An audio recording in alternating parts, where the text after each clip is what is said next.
Well, I wasn't going to continue with All's Fair for episode 4, but I put it on in the background and it just pulled me right back in. Job well done, I guess. Every time I think I'm out, they pull me back in.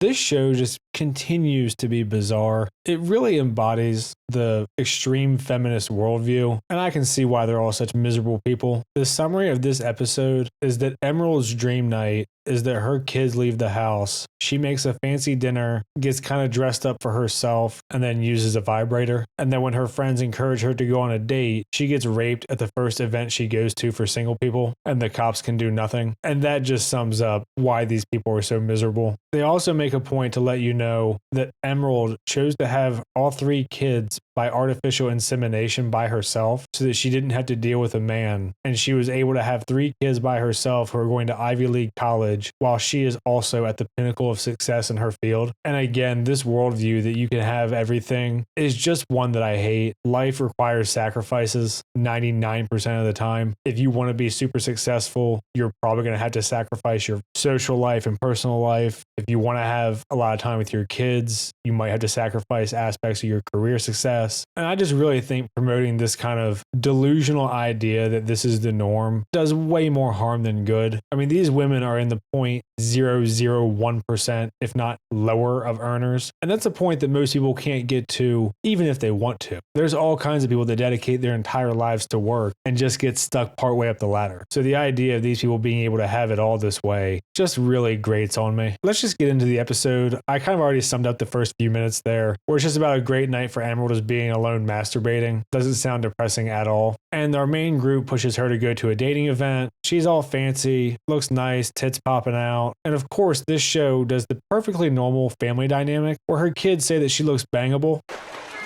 Oh, that's nasty. And maybe I'm just the weirdo here. The amount of desire that I had to talk about sex with really anybody is pretty much zero. And with my family, it's like negative. I don't know why this is always a thing with these fucking Hollywood people where the parents and kids just talk about who they're having sex with very openly. It's just weird. And I couldn't imagine if my mom was not married being like, yeah, mom, go get some dick tonight. It's just fucking strange. And it's not something I ever want to relate to. It does make me wonder just how depraved and fucking degenerate Hollywood is, though. So, of course, Emerald goes to a dating event, gets drugged, and raped. And this mystery man is nowhere to be found on social media. Apparently, no one knows who he is, even though this is a very, very upper class dating event. And our girls are on the case. I mean, honestly, the rest of the episode's kind of just dwelling on this for the most part. It's pretty boring. Most of the rest of the episode dwells on this. We do get a little bit of a sidetrack with a divorce they're dealing with. We go through the whole thing where Emerald talks to the doctors. She called the cops, but because she didn't see him put the drugs in her drink, they can't do anything. And I guess the rape test kit isn't super effective is what it sounds like. So they're kind of on their own to try to figure out how to get this guy. This is Kim Kardashian's surprise face. Just give her the fucking Oscar now. On a more serious note, all this stuff is stuff that happens in real life. It's obviously terrible. You know, we live in the Western world where everyone actually wants rapists fucking strung up by their nuts and turned into eunuchs, buried under the prison, whatever. I mean, we don't subscribe to Sharia law where they actually punish the rape victims or make the rape victims marry their rapist. I mean, this isn't London, for Christ's sake. And it is a rough subject to talk about. And there's obviously no easy solution for it, especially in situations where people get drunk. And if it's just he said, she said, obviously there's not much you can do. So it really is a terrible subject, but this show is just completely ill-equipped to deal with it.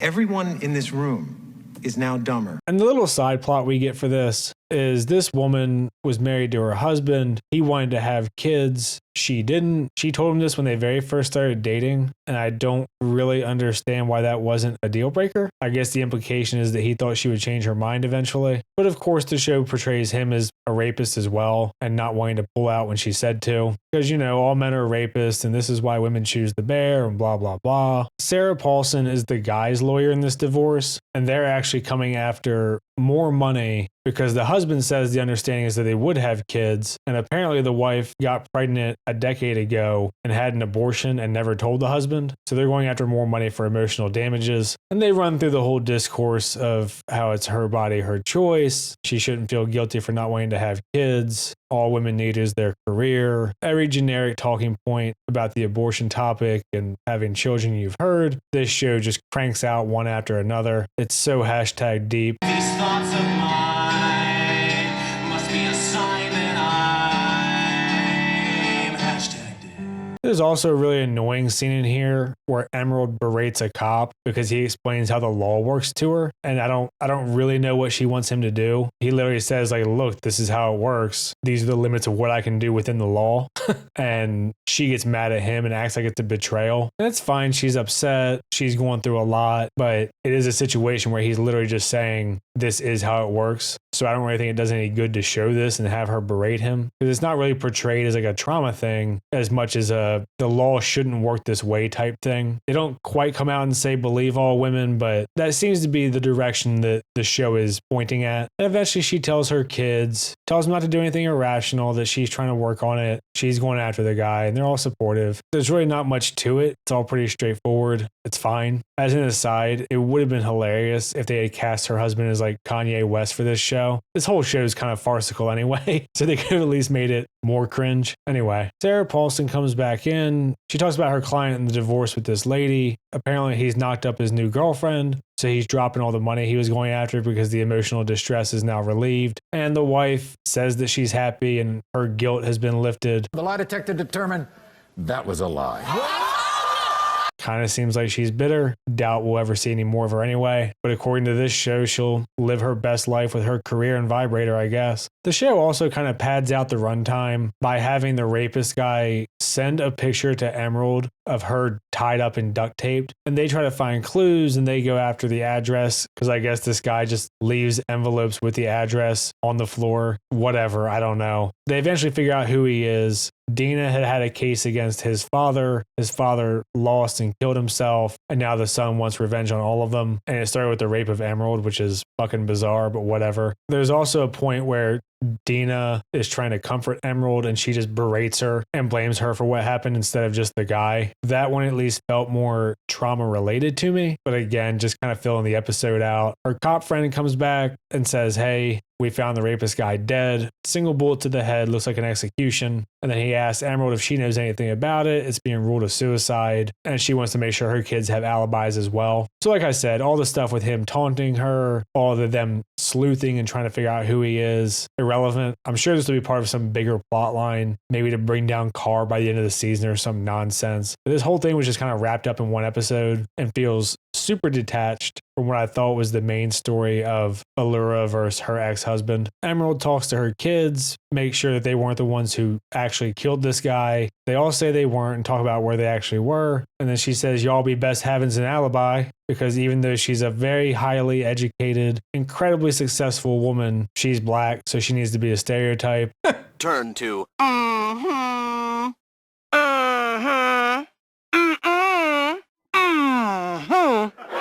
And that's the whole episode, both befuddling in how they portray things and a snoozer. It's a pretty impressive feat that they managed to make this episode dwell on such a heavy subject matter and then also just be boring as shit and not really feel like much happened. Like you could kind of take the first 5 minutes and last 5, and I'm not sure if you need anything in between. Not really a good sign for your show. Sarah Paulson continues to be the highlight and the most fun aspect of the show, and Kim Kardashian continues to deliver a Gal Gadot level of performance while also looking a lot trashier and just seeming a lot less likable. I think we're getting to the part of the show now where they had an idea for like one episode and now we're going to see them try to stretch it into about 9.